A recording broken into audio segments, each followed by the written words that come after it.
नमस्कार. दैनिक सागरच्या सागर वेब या यूट्यूब चॅनलमध्ये आपणा सर्वांचं स्वागत करते.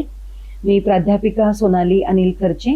आज महाकवी कालिदास दिन आज आपण साजरा करत असतो आणि महाकवी कालिदास यांचं मेघदूत हे अजरामर काव्य आहे आणि त्या निश्चितच या काव्याबद्दल आपल्याला जाणून घेणं खूप आवडेल. आजच्या या दिवसानिमित्त आज आपल्या स्टुडिओमध्ये DBJ महाविद्यालयाच्या प्राध्यापिका डॉक्टर माधवी दीपक जोशी या संस्कृत विभागाच्या प्राध्यापिका आहेत आणि त्या या ठिकाणी आज स्टुडिओमध्ये उपस्थित आहे. आपण त्यांना मेघदूताबद्दल काही माहिती त्यांच्याकडनं घेणार आहोत आणि मेघदूत हे काव्य अजरामर कसं आहे, त्यात काय सौंदर्य स्थळ आहे, काव्य सौंदर्य स्थळ आहे, त्याबद्दल आपण जाणून घेऊया. मॅडम नमस्कार. नमस्कार. तुमचं दैनिक सागरच्या सागर वेव मध्ये स्वागत करते. खरं म्हणजे आपण असं म्हणतो की आज हा महाकवी कालिदास दिन आपण साजरा करतो आणि हे मेघदूत काव्य जे अजरामर काव्य म्हणून आहे, प्रसिद्ध आहे, त्याच्याबद्दल आपण म्हणतो की हा आषाढस्य प्रथम दिवसे म्हटलं की आपल्याला माहिती की कालिदास दिन. तर ही जी प्रसिद्ध पंक्ती आहे त्याच्याबद्दल थोडं सांगा. हो, आषाढस्य प्रथम दिवसे ही पंक्ती प्रसिद्ध झाली आहे महाकवी कालिदास यांच्या मेघदूतम या काव्याने. मेघदूतम या काव्यामध्ये आषाढाच्या पहिल्या दिवशी एक मोठा काळा ढग आलेला आहे आणि रामगिरी पर्वतावर तो ढग असा काही येऊन बिलगलेला आहे जणू काही एखादा मोठा हत्ती एखाद्या वृक्षाला ढकलायला पाहतोय. त्याप्रमाणे तो ढग जणू काही पर्वताच्या त्या शिखराला ढकलायला पाहतो आहे, असं हे दृश्य आहे. म्हणजे पावसाळ्याचं काळ्या ढगाचं अगदी दाट असा दाटलेला पाऊस, दाटून आलेला पाऊस, पावसाने पाण्याने पूर्ण भरलेला ढग असा, तर त्याला हत्तीची उपमा दिली. आणि हा असा ढग तिथे आलेला एका यक्षाने पाहिलाय. यक्ष हे देवांचे सेवक आहेत, त्यांच्याकडे खरं तर जादूच्या शक्ती आहेत. कुठे बरं राहतात हे यक्ष? कैलास पर्वतावर, हिमालयात अलका नावाची त्यांची नगरी आहे. बरं, तिथे यक्ष राहतात. आणि मग तो इथे रामगिरीवर कसा? रामगिरी पर्वतावर म्हणजे आता आपण म्हणतो नागपूर मधलं रामटेक, एवढ्या दूरवर तो का आलाय? आणि त्याला हा ढग दिसल्यावर त्याने आपल्या भावना ज्या व्यक्त केल्या त्या या मेघदूत काव्यामध्ये आहेत. अच्छा. आणि हे काव्य इतकं प्रसिद्ध झालं की त्यातल्या या आषाढाच्या पहिल्या दिवसाचा उल्लेख सगळ्यांच्या लक्षात राहिला. आणि म्हणून महाकवी कालिदास यांची आठवण काढताना आषाढाचा पहिला दिवस. नक्कीच. मगाशी तुम्ही म्हणालात तसं की काळा मोठा हत्तीच जणू काही तो आहे असं तुम्ही म्हणताय. म्हणजे आषाढ महिना जर बघितला तर पाऊस असाच इतका दाटलेला असतो की अगदी दिवसाचे दुपारची वेळ असेल तरी सगळं काळवंडलेलं आपल्याला दिसतं. म्हणजे ते वर्णन त्याच्यातनं किती अगदी तसंच्या तसं कालिदासांनी केलेलं आहे. आता मेघदूताला त्यांनी मेघदूत या काव्यामध्ये त्यांनी मेघ जो होता, ढग जो होता, मेघ याला दूत बनवलं होतं. मग मेघाला दूताची रचना करावी असं कशी रचना केलेली आहे नेमकी? म्हणजे खूप मोठी त्याने दूत जो आहे तो त्याने असा छोटासा कोणीतरी नाही पाठवलाय. त्यांनी त्या ढगालाच ती उपमा दिली आणि त्यानेच ते काम करावं म्हणून त्याच्यावर काही जबाबदारी सोपवलेली आहे काव्यामध्ये. हो, खरं. कशी रचना केली त्याबद्दल सांगा. आता या यक्षाला आपल्या पत्नीला निरोप पाठवायचा आहे. त्याची पत्नी आहे दूर घरी कैलास पर्वतावरच्या त्याच्या त्या अलका नगरीमध्ये, आणि तो आहे इकडे रामगिरीवर. आता त्या काळात आपल्याला माहितीये की एवढ्या काही सोयी नव्हत्या. आता आपण म्हटलं की यक्ष हे देवांचे सेवक आहेत, त्याच्याकडे तर जादूच्या शक्ती आहेत. मग त्याला तर सोपं आहे ना निरोप पाठवणं. नक्की. परंतु त्याला मिळाला आहे शाप, आणि त्या शापाने अस्तंगत महिमा, त्याचा जो महिमा आहे, जादूच्या शक्ती आहेत, त्या सध्या तात्पुरत्या लोप पावलेल्या आहेत, अस्तंगत झाल्या. त्यामुळे आता त्याला प्रश्न पडलाय की पत्नीला निरोप पाठवायचा असला तर कोणाबरोबर पाठवू? बरं, पत्नीला निरोप पाठवायचा आहे म्हणजे तो दूत विश्वासू पण असायला हवा. आता एवढ्या लांब प्रवास करून कोण बरं जाईल बरं. हं. यक्ष आलाय रामगिरीमध्ये, इथे ना ओळख ना पाळख, मग त्याला कोण बरं भेटणार. मग जेव्हा आषाढाच्या पहिल्या दिवशी असा तो मोठा काळा पाण्याने भरलेला मेघ पाहिला, तेव्हा त्याला आठवण झाली की या मेघालाच प्रवास करत करत जर आपल्या नगरीला पाठवलं तर, कारण हा मेघ नाहीतरी प्रवास करत करत उत्तरेच्याच दिशेला जाणार आहे, मग तो आपला संदेश घेऊन जाईल की. आणि म्हणून त्या मेघाला दूत बनवावं, आपला संदेश त्याच्याबरोबर पाठवावा, असा त्याने विचार केला. आता इथे एक शंका आपल्या मनात येते, निरोप पाठवला तर आपण आपल्या कोणातरी मित्रमैत्रिणींबरोबर पाठवतो. फार तर आपण पूर्वी ऐकलंय नाही का, कबूतर वगैरे असे त्यांच्या पत्र छोटस बांधून त्यांना चिठ्ठी पाठवत बांधून असत. पाठवली जायची. चिठ्ठी बांधून.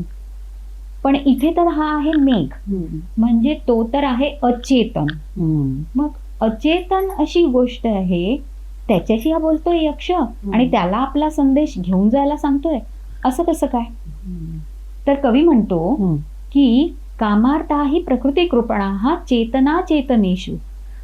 जे प्रेमामध्ये वेडे झालेत ना, अब त्यांना काय कळणार की समोर चेतन आहे अचेतन आहे. आणि म्हणून त्या मेघालाच त्याने आपलं दूत बनवलंय आणि आपल्या नगरीला पाठवायचं ठरवलंय. आता मेघ कसा काय बोलेल, यक्ष त्याच्याशी बोलेल, पण मेघ कसा काय उत्तर देईल. तर मेघाची उत्तरं यक्षाने स्वतःच दिली आहेत. अच्छा. मेघ आपली याचना मान्य करेल का संदेश घेऊन जायची. तर त्यावर हा यक्ष म्हणतो की तू तर इंद्राचा सेनापती आहेस. त्याचा वंश, मेघाचा वंश काय तर पुष्करावर्तक हा त्याचा वंश आहे. आता पहा, म्हणजे आपण इथे एकीकडे काव्य पाहतोय, हा कवी आहे असं म्हणतोय, पण त्याला भौगोलिक ज्ञान किती आहे.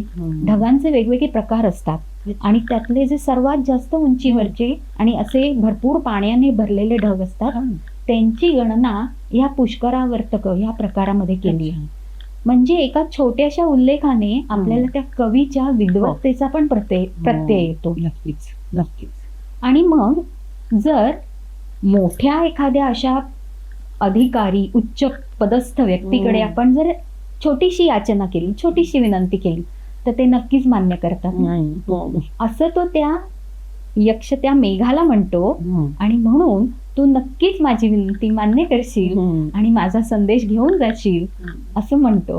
आणि अशा प्रकारे हा मेघदूताचा प्रवास सुरू. किती छान. म्हणजे काव्याला भौगोलिक अभ्यासाची पण जोड आहे आणि म्हणजे काव्यातलं सौंदर्य पण जपलेलं आहे, उपमा आणि अलंकार ह्या सगळ्यांचाही विचार केलेला आहे आणि सोबत त्याला भौगोलिक जोड सुद्धा दिली आहे. किती अभ्यासपूर्ण खरं म्हणजे ते काव्य आहे.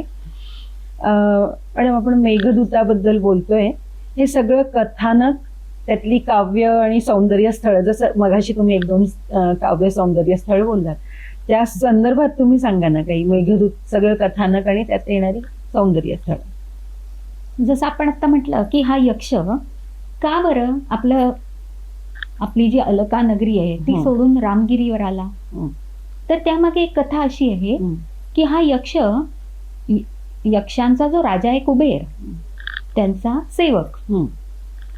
आणि मग दररोज कुबेराला जी देवाच्या पूजेसाठी कमळ लागतात ती तो आणून देत असे.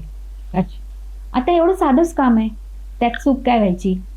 पण आपल्या प्रिय पत्नीच्या सहवासासाठी तो काय करतो, सकाळच्या पूजेसाठी जी पहाटे जाऊन फुलं आणायचे त्याऐवजी आधीच्या रात्रीच आणून ठेवतो. अच्छा.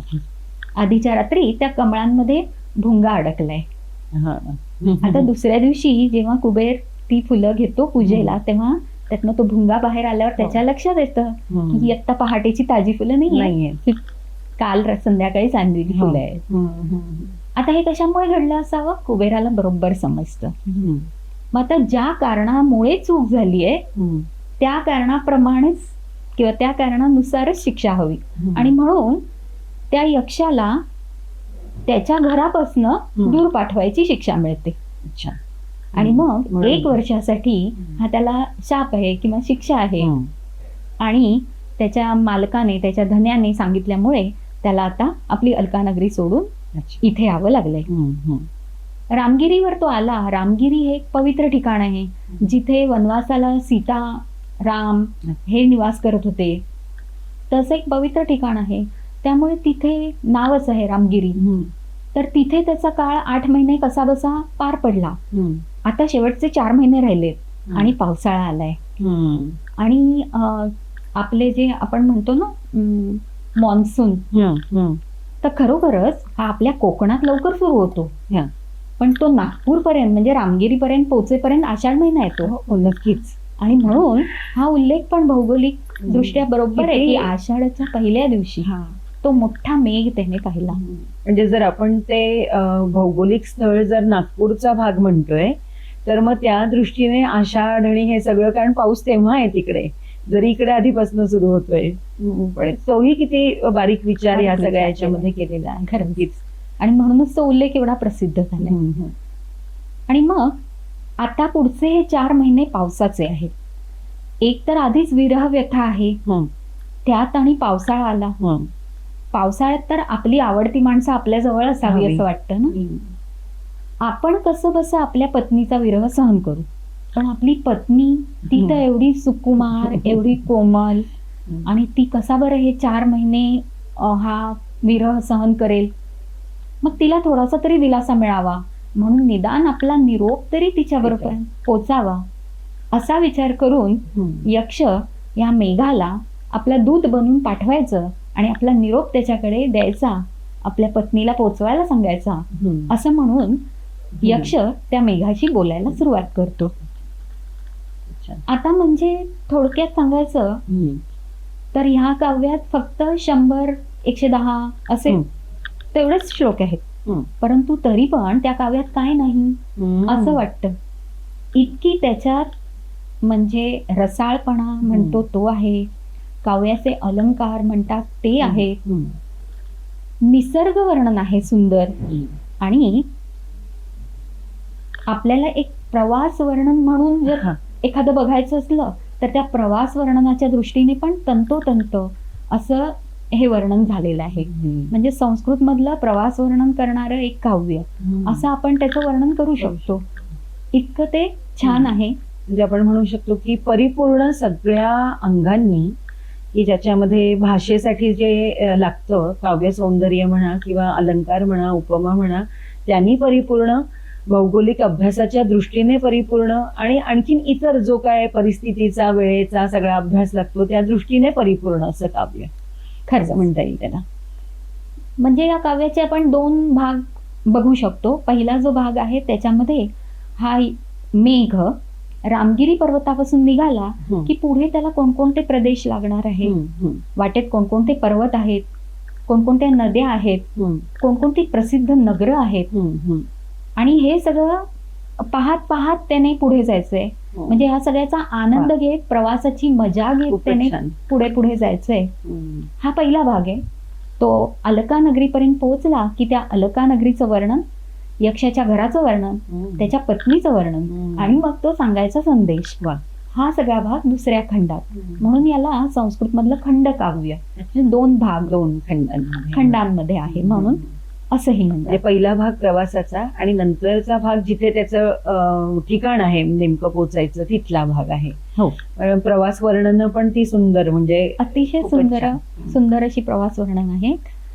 कशी तर हा मेघ जेव्हा निघेल तेव्हा आता त्याला प्रवास करायचा एवढ्या लांब, त्याला कंटाळा येऊ नये, एकटं वाटू नये. मग त्याच्याबरोबर बगळे उडत असतील, त्यांचं वर्णन केलंय. त्या मेघाची वाट कोण कोण बघत असेल, म्हणजे शेतकरी वाट बघतात पावसाची, हे तर नेहमीचं वाक्य आपल्याला माहिती. परंतु वाटेत जे चातक पक्षी असतील, हत्ती असतील, मोर असतील पर्वतावरील, हे सगळे त्याची वाट बघतायत.